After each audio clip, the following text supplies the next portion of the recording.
So I was on Reddit the other day and I saw a discussion about exactly who shot first during the world-ending nuclear war from Fallout. And it kind of raised some interesting questions, so I figured today we'll take a look at the Great War and the war that led to that, the Sino-American War. I'm Colin, and this is Sci-Fi Deep Dive.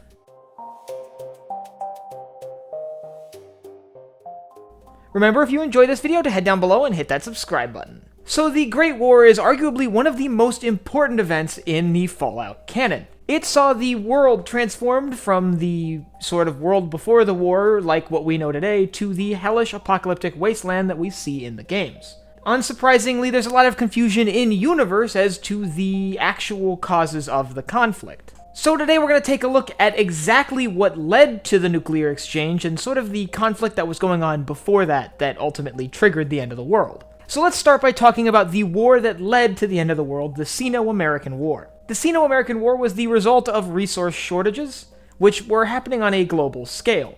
All across the world, superpowers were fighting amongst each other to try to sort of grab the resources they needed to keep their nations running. And one of the most brutal and notable conflicts within this period of time is the Sino-American War. Now, the catalyst for this war is sort of unsurprisingly oil. While oil fields around the world started to dry up, nations became more and more desperate. Well, the United States got a little bit of a break. In the 2050s and 2060s, vast oil reserves were discovered under Alaska. Now, this discovery caught the attention of a lot of other global powers, but one in particular, the People's Republic of China. After dealing with a great deal of unrest and domestic problems tied to their resource shortages, China made a very bold decision, and in winter of 2066, they carried out a massive invasion of Alaska. The Chinese intentions were pretty obvious. They wanted to seize the oil fields. If China was able to seize the oil fields under Alaska, they could be sort of liberated from the issues tied to their resources. Now, the United States was obviously not going to roll over and just let China take what had become one of their most important territories, and instead the United States mounted a massive war effort. Very early on in the war, the United States actually annexed Canada to allow for easier transportation of troops and material to Alaska. Still, the Chinese were able to get a pretty strong foothold and really get a grip on the state, being able to capture a lot of territory before the Americans were even able to come close to turning the tide. Well, China was fielding a lot of more conventional weapons, things like tanks and light infantry like what we see in our timeline. The United States began fielding something brand new that the Chinese had not seen before. Infantry wielding power armor, which were kind of devastating to Chinese armored forces as well as their infantry. The introduction of power armor began to turn the tide, but didn't fully shift it in favor of the United States. With the Chinese still holding firm onto the territory they had captured in Alaska, the Americans decided to go for a different strategy. The idea was basically they wanted to start drawing Chinese forces away from Alaska and bring them into a fight somewhere else.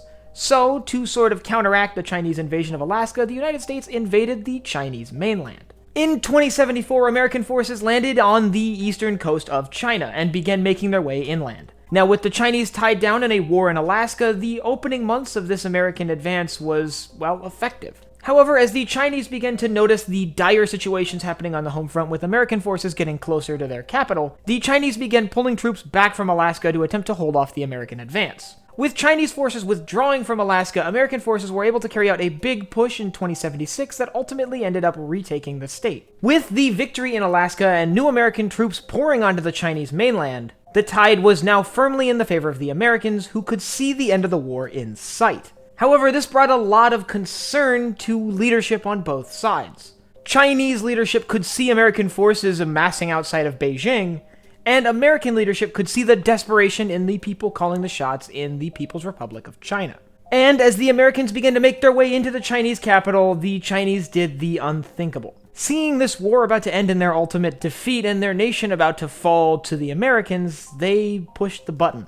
We know that it was always a Chinese contingency plan that if the Americans were to reach Beijing, they would respond with a strategic nuclear strike, which is exactly what they did. Over the next few hours, the world would be bathed in nuclear fire as every remaining nuclear power on the globe took part in a chaotic exchange. Due to the differences between real-world nuclear weapons and the nuclear weapons we see depicted in the Fallout universe, the aftermath of this massive nuclear exchange is vastly different from what would happen in real life. If you want to learn about some of those differences, I'll leave a link up here to my video on that. And I want you to let me know down in the comments if you think this is the actual history or just a retelling that was told in the United States to justify the war. And if you have anything about Fallout you'd like to see me cover, leave it down below in the comments.